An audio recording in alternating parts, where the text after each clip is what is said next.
Hello friends, ఈరోజు కెటల్లో fish curry ఎలా చేసుకోవాలో చూపించబోతున్నానండి. ఇది కూడా మనం చాలా ఈజీగా ఇందులో చేసుకోవచ్చు. ఫస్ట్ మనం ఫిష్ తెచ్చుకొని దాన్ని నీట్గా క్లీన్ చేసి మ్యారినేట్ చేసి పెట్టుకోవాలి. ఈ విధంగా చిన్న చిన్న పీసెస్ తీసుకున్నానండి. 1.5 టేబుల్ స్పూన్ కారం, తర్వాత కొద్దిగా సాల్ట్ తీసుకున్నాను. తర్వాత అల్లం వెల్లుల్లి పేస్ట్ 1 టేబుల్ స్పూన్, ఇంకా పసుపచ్చి 1/2 టేబుల్ స్పూన్ తీసుకున్నాను. ఇవన్నీ కూడా ఇందులో వేసుకొని ఒకసారి మిక్స్ చేసుకోవాలి. ఇలా మ్యారినేట్ చేసి మనం దీన్ని పక్కన పెట్టుకోవాలి.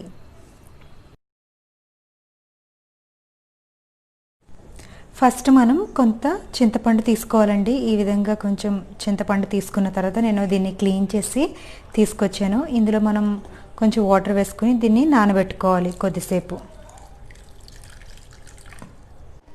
ఒక 10 నిమిషాలు ఇలా వాటర్లో వేసి పడితే మనకి ఈ విధంగా నానుతుందండి. ఇప్పుడు మనం ఒకసారి దీన్ని మిక్స్ చేసుకుని దీంట్లోంచి జ్యూస్ తీసి రెడీగా పెట్టుకుందాం. ఇందులో పల్ప్ అంతా కూడా మనం ఒకసారి రిమూవ్ చేసి పెట్టేసుకుందాం. ఇప్పుడు మనం ప్రిపరేషన్ చూద్దాం. ఇలా మనం కెటిల్ని పెట్టుకోవాలి. పెట్టుకున్న తర్వాత ఒక 2 టేబుల్ స్పూన్ వరకు ఆయిల్ వేసుకోవాలి.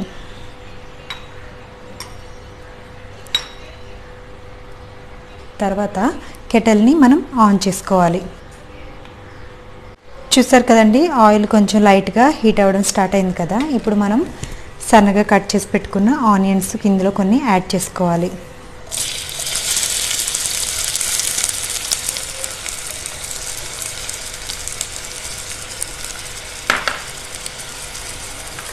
తర్వాత కొన్ని టమాటో ముక్కలు కూడా యాడ్ చేస్తున్నానండి. 1 టమాటో తీసుకున్నాను, దాన్ని కొంచెం చిన్నగా కట్ చేసి యాడ్ చేశాను.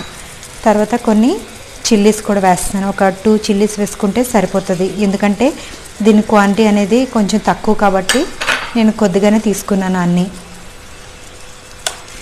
ఇవన్నీ వేసుకున్న తర్వాత మనం ఒకసారి దీన్ని మిక్స్ చేసుకోవాలి. ఇందులో కొద్దిగా సాల్ట్ వేసుకోవాలండి. నేను 1 టేబుల్ స్పూన్ వరకు సాల్ట్ యాడ్ చేస్తున్నాను. తర్వాత కొద్దిగా పసుపు 1/4 టేబుల్ స్పూన్ వేసుకుంటే సరిపోతుంది. తర్వాత కొద్దిగా కారం కూడా వేస్తున్నానండి. ఒక 1 టేబుల్ స్పూన్ వరకు వేసుకున్నాను. ఇవన్నీ వేసుకుని ఒకసారి మిక్స్ చేసుకుందాం. చూసారు కదండి, ఆనియన్స్ కూడా చాలా మంచిగా ఫ్రై అవుతున్నాయి. ఎందుకంటే మరీ మనం తక్కువ క్వాంటిటీ తీసుకున్నామంటే ఇందులో ఫ్రై అవ్వదు. కెటిల్ అనేది ఇది 1 మినిట్ ఫ్రై చేసుకున్న తర్వాత మనం ఇందులో ఇది టామరిన్ జ్యూస్ వేస్తున్నామండి. చింతపండు రసం వేసేయాలి, ఎందుకంటే చూసారు కదా కింద మాడుతున్నట్టుంది కదా, అందుకే వేసేయాలి. ఇది వేసిన తర్వాత మనకి ఇంకా మాడదు, ఎందుకంటే కొంచెం లిక్విడ్గా ఇందులో మనకి ఉండాలి. స్టవ్ మీద చేసుకున్నట్టు ఫ్రై ఇందులో అవ్వదు. ఇలా ఇందులో ఇప్పుడు మనం రెడీ చేసి పెట్టుకున్న ఫిష్ కూడా ఇందులో వేసుకోవాలండి. ఇవి నేను ముందు రోజే మ్యారినేట్ చేసి ఫ్రిడ్జ్లో పెట్టుకున్నాను. ఇన్ కేస్ మీరు అలా పెట్టుకోలేకపోతే కనుక ఒక 1 అవర్ అన్న ఉప్పు, కారం, పసుపు, ఇంకా కొద్దిగా అల్లం వెల్లుల్లి పేస్ట్ మ్యారినేట్ చేసి ఒక 1 అవర్ పక్కన పెట్టుకుంటే కనుక పీస్లోకి మసాలా వెళ్ళి టేస్ట్ మంచిగా ఉంటుంది. చూసారు కదా ఇక్కడ బాయిల్ అవ్వడం.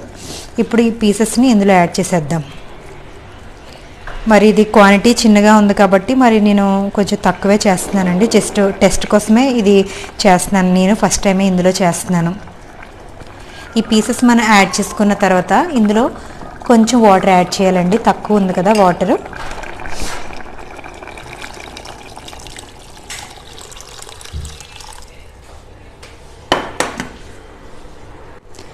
ఇలా మనం వాటర్ యాడ్ చేసుకున్న తర్వాత ఒక్కసారి దీన్ని మిక్స్ చేసుకుందాం.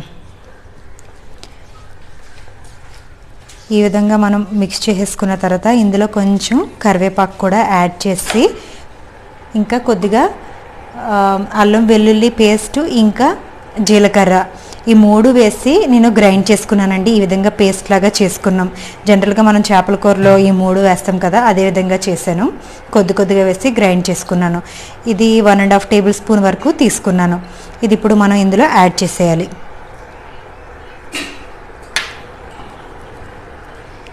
యాడ్ చేసి ఒకసారి దీన్ని మిక్స్ చేసుకుందాం. తర్వాత ఫైనల్గా కొంచెం కరివేపాకు వేసేస్తున్నానండి. మరొకసారి దీన్ని మనం మిక్స్ చేసుకుని ఇప్పుడు మూత పెట్టి కుక్ చేసుకో. మరి మూత పెట్టి 5 నిమిషాలు అవుతుందండి. ఒకసారి మనం ఓపెన్ చేసి చూద్దాం ఎలా కుక్ అవుతుందో. చూసారు కదా, మనకి ఈ విధంగా మంచిగా కుక్ అవుతుంది. ఇలా మనం మూత తీస్తే కనుక బయటకు వస్తుందండి. ఇందులో క్వాంటిటీ చాలా ఎక్కువ మనం చేసుకోకూడదు, చేస్తే ఈరికైపోయినట్టు అయిపోతుంది. ఒక 4-5 పీసెస్ వరకు యాడ్ చేసుకుని కుక్ చేసుకుంటే సరిపోతుంది. ఇలా ఒకసారి అప్పుడప్పుడు మనం మిక్స్ చేసుకుంటూ ఉండాలి. ఇలా మిక్స్ చేసుకున్న తర్వాత మళ్ళీ ఈ విధంగా మనం మూత పెట్టేసి ఒక 10 మినిట్స్ వరకు కుక్ చేసుకుంటే సరిపోతుంది.